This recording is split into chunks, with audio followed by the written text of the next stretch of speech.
welcome to Merly's World again. I would like to show you today my Permaculture 101. How to do a permaculture when you are in a city, in a small apartment, when you don't have 5 acres, 10 acres of land, or even just a backyard garden. What I'm doing here at home is container gardening, keeping the permaculture principles in mind. So in permaculture, there's this thing called repurpose, reduce, and recycle, grow organic, grow your own food, cut your carbon footprints as much as possible. So just those tidbits, and I'd like to introduce to you a very creative way. As I said, it's not a rocket science.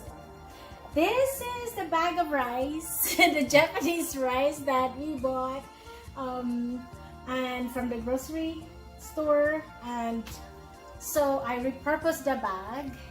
I put a potting soil. Well, first is I put holes. I poked holes around it, many holes. And so I put potatoes, and then there are gingers, potatoes and ginger. And here, these potatoes, they're grown already, so beautiful. But these are potatoes that are unused potatoes that I had for months. We had so much oversupply of potatoes, and they have actually sprouted, and so we cannot cook anymore. And I just shove it in here, and I think after a month, even less, then it just grew like this. And I also put onion here. If you notice, I put some onions here, and so they're happy. And I think at some point I have to replant this, but this will grow happily. And also here is another one. This is the actual bag from the potting soil, and onions and potatoes. I have here sweet potato, yam. Yeah, this I had this also from the grocery, the yam that I bought. It sprouted just one. Actually, it's just one sweet potato that sprouted, and so I planted it here. This is a 2-month-old. And actually, if you want to eat salad, and you know the kamote tops, the leaves are very good, potent, nutritious. It's like spinach. You just blanch it. The more you cut it, the more it will sprout new leaves. And yeah. And did you see the target bag? But this is also a rice sack I use, and then so it's just making it nice and beautiful. Here, this is pineapple crown. You know, after we bought the pineapple and ate it. After this is what I did. Did you see the roots? This is the roots. It's growing. So maybe 2 more weeks, and then I can transplant this one into a pot. So what I do is, with an extra conscious effort, you know, what is good for the environment. We don't want to throw away food waste, because there are so many people out there who have no food to eat. So grow them. What I notice is when I grow, and then when I started to plant and see like roots popping out of this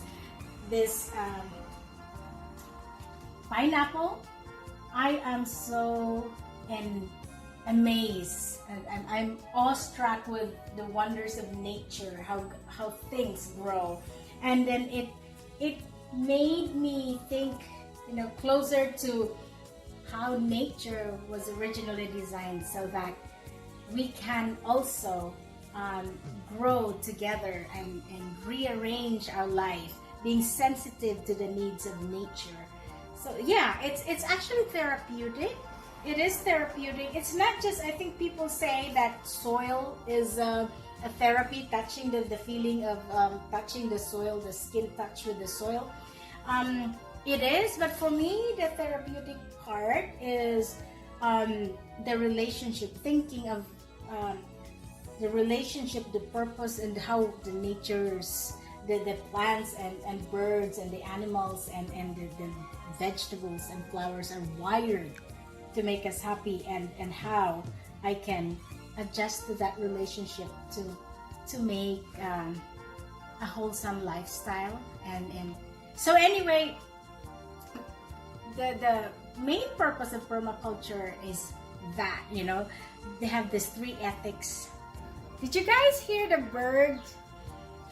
Some mornings here, sometimes the birds would come near the window. They think that this is like a forest or something.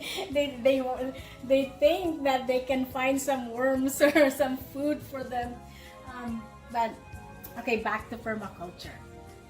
The three ethics of permaculture is earth care, people care, and fair share. So earth care, we know already that we need to make extra conscious effort to take care of the earth and through our lifestyle, and that is a really big topic, and maybe one of this our we can expound on that in the next episode. People care is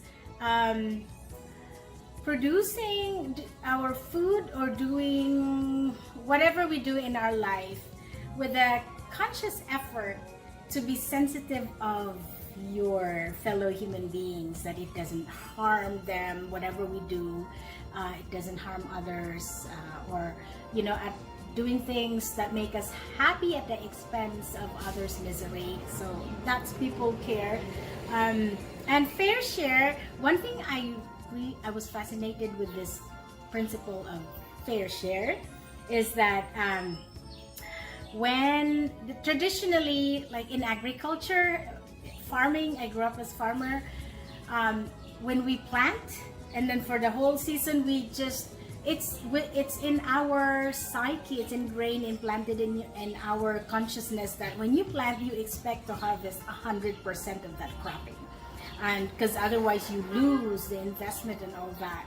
But in permaculture, what is so fascinating and for me is a new truth that people need to know is that in your harvest, do not expect 100%. Only expect at least 70%.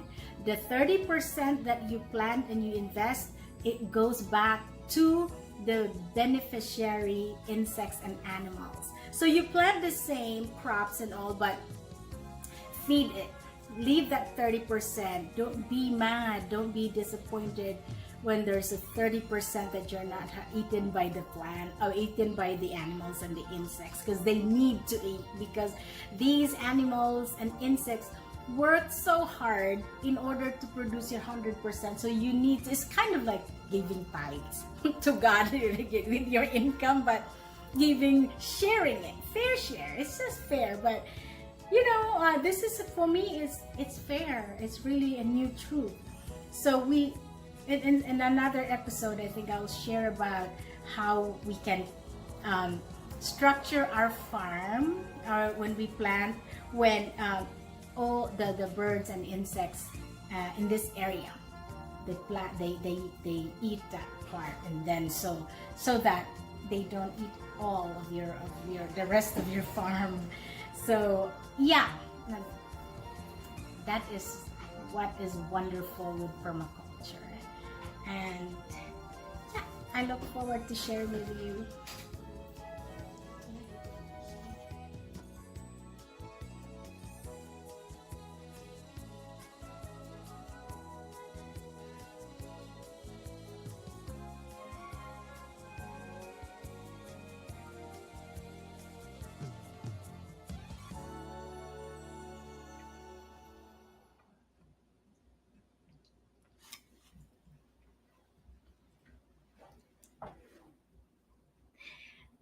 hope you like the tips that I showed you from last week.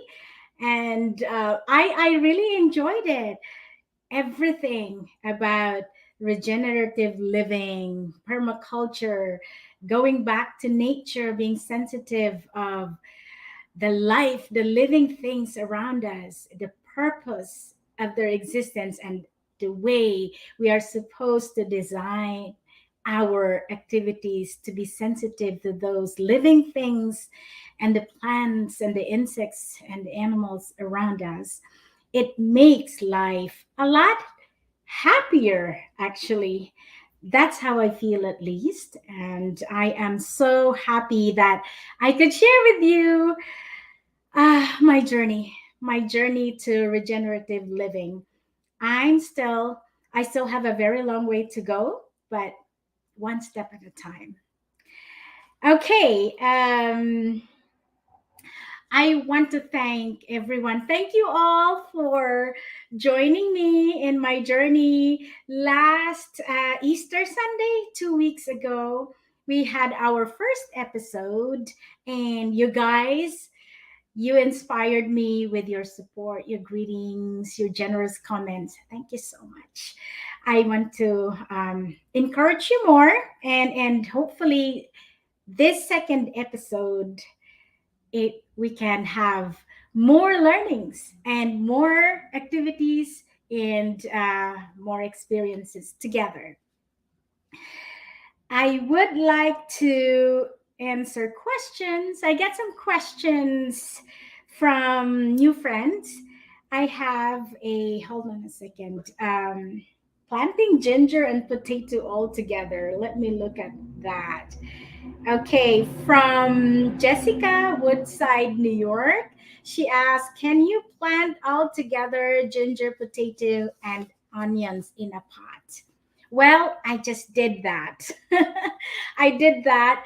But, I am experimenting. I am observing it as we go. In permaculture, the number one thing that you do is observe the movement of the wind, the water formation around you, and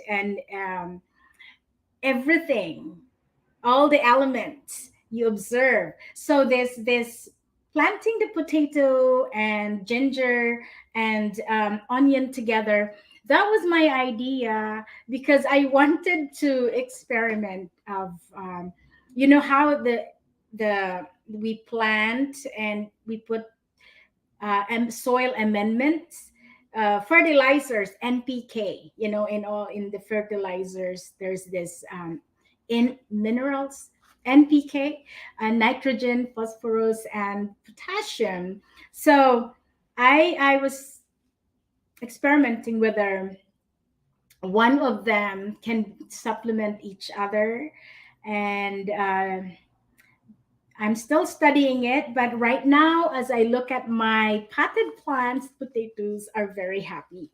Well, this is potato. This is my potato, but this one is alone. I have potatoes in that big in the bag.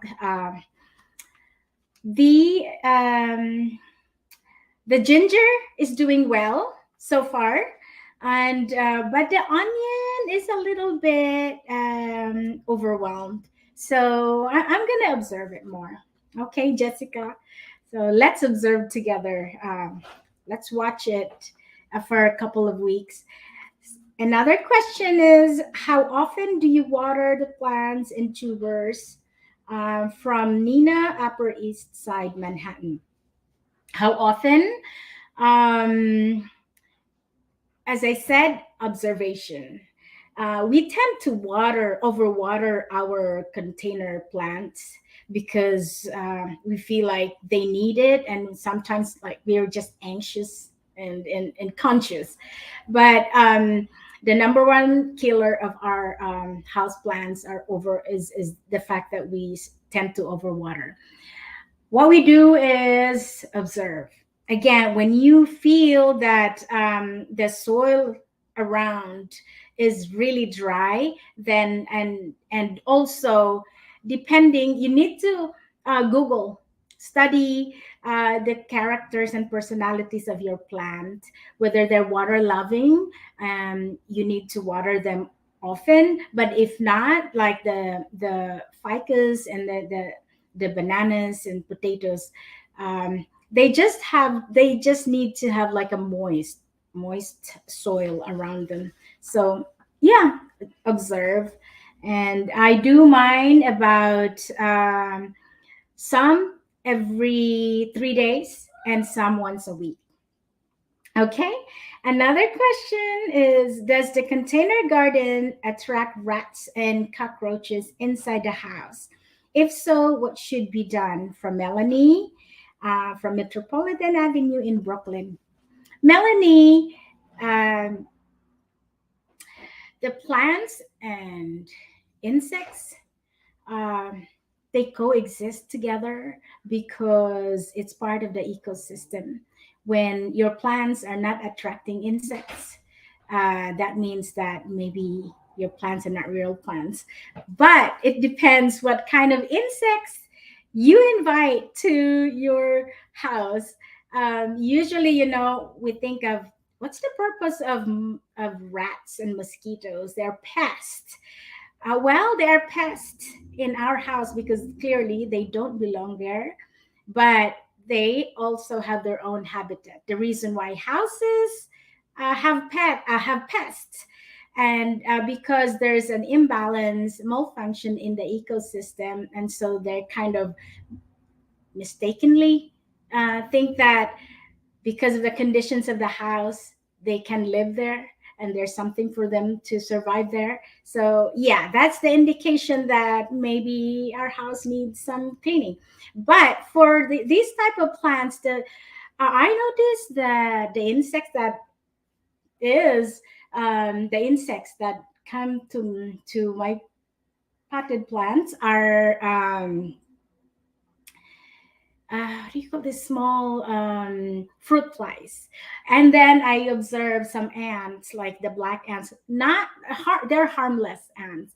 The fruit flies, they only come when I put in my food scraps, like fruit peels and all. I put it on top of the pot and the soil, but after that they are gone. But 2 weeks ago, I bought a lavender plant.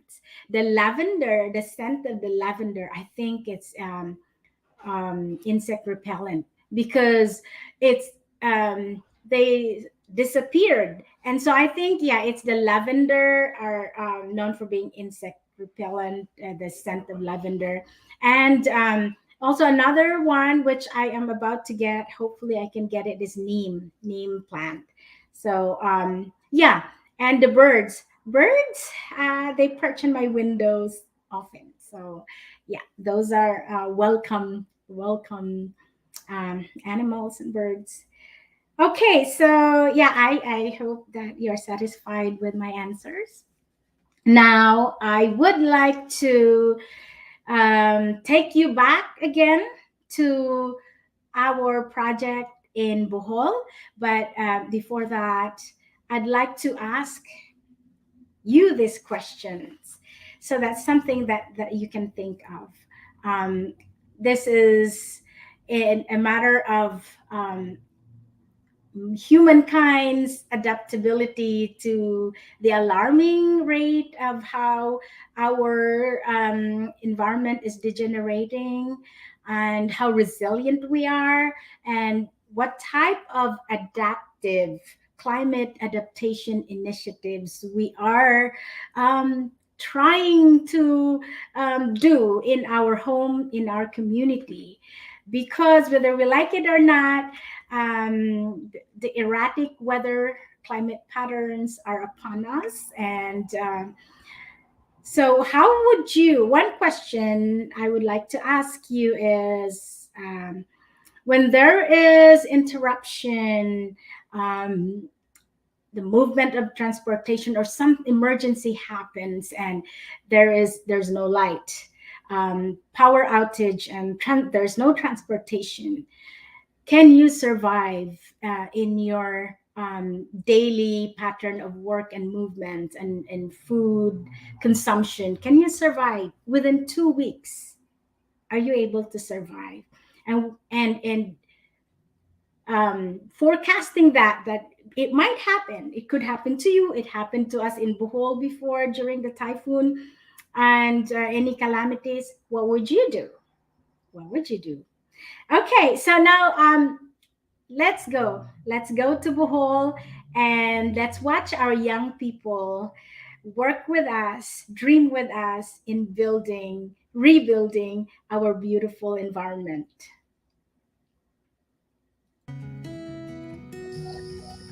Good day, everyone. I am Christine Rose Balaya, the co-project coordinator for the Permaculture Literacy Program here in the Philippines. So as you can see, I am surrounded by this very beautiful nature because we are here at the project location in Muntisunting, Carmen, Bohol, Philippines.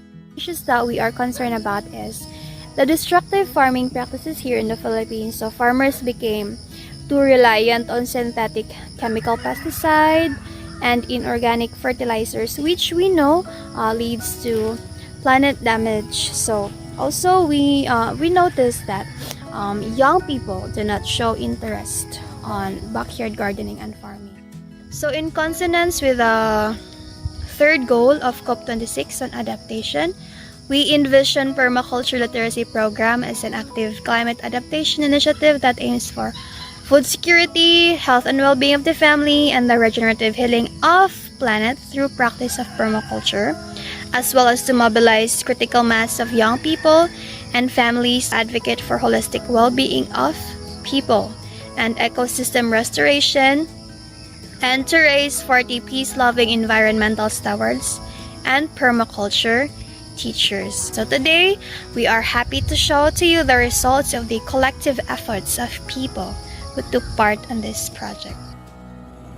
As to the progress of the project, we have completed the set of officers of the 10K Heroes United, a youth implementing arm of WFWP Bohol, which was established in 2016 to trailblaze on permaculture literacy program. Also, we are now 90% in completing the permaculture training hub. We are now at our nearly finished permaculture training hub, which shall house the 40 permaculture lecturers and practitioners. But due to the super typhoon that hardly hit the province, it somehow slowed down the construction. Nonetheless, we will continue the construction with its time frame, and we are having this goal to finish this year. We also conducted series of consultation meetings with the permaculture experts on the province. And the most successful and inspiring aspect of the project would be the heartfelt testimonies of our participants. So very excited to know more about permaculture literacy, because I think this is the concrete solution of our problems or environmental issues nowadays. I believe permaculture is really one of the best solution that I can see. Especially, I encourage a lot of young people to join this kind of endeavor because I believe this is the hope for our future. This year, we continue to establish our implementation system. So this remaining months of 2022, we will continue raising up 40 participants who will become the province's newest permaculture lecturers and practitioners. So we have the 6 months education and training on permaculture and internship of participants under the permaculture mentors. So out from this, we envision to produce 12 permaculture lecturers, and this 12 lecturers shall educate 12 families in their communities. So the goal is to make a permaculture home-based garden/farm, and we are also hopeful that we can institutionalize and include permaculture to the offered courses in the technical education and sales development, or called TESDA, here in the Philippines. And also we would like to partner with our local government unit. So this year is an exciting year for all of us. It is because we will leave no stone unturned to get this project rolling. So we have now the land, the permaculture training hub, the mentors, the passionate young people crusading for permaculture. So there is so much momentum and hope for this project to take off. So I would like to quote what our beloved founders, Reverend Sun Myung Moon and Dr. Hak Jahan Moon said, "Those who think for the solutions of the problems of the world are destined to become leaders, and we will try our best to become those leaders, and we will continue to dream big dreams that others dare not imagine." Thank you so much.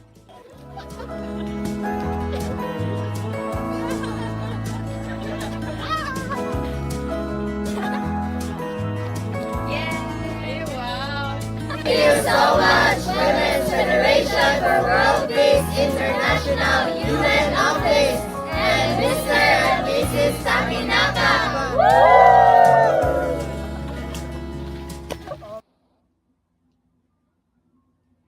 Wow, there you go.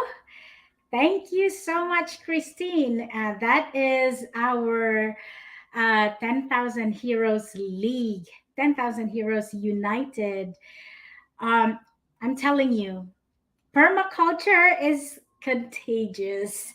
This is, it gives off this regenerative, therapeutic energy. And when I notice when I share it to people, they wanted to be part of that movement, and it just makes me so excited. That's that permaculture literacy program is our project, is our climate adaptation project, which we are partnering with Women's Federation. It's a Women's Federation for World Peace Bohol and Women's Federation for World Peace International project together. And so we are training young people to be permaculture lecturers so that they can go all over the world. So Bohol is kind of the incubator of permaculture practitioners so that they can go anywhere in the world and spread the good practice of permaculture. So thank you, Christine. Actually, Christine is a computer engineer. She's a professional engineer, but she's also practicing permaculture. Thank you. Um, Before we go, I'd like to share with you something. Um, oh yeah, I remember last week I showed you my pineapple. So this is the pineapple. I transferred it because the roots already have matured a little bit. So here it is, and it's really growing healthy, nicely. My pineapple. And another one that I want to show you, I'm growing cilantro. I need to repot this one because it's just from the seed. So this is my seed bed, and it's healthy, but growing horizontally. I need to repot it so to straighten it out. But cilantro. Yeah, that's pretty much it for this week. But next week, I'd like to talk about circular fashion. Circular fashion, I'd like to talk about repurposing, prolonging the lives and the use of our clothing so that we can cut our carbon footprints.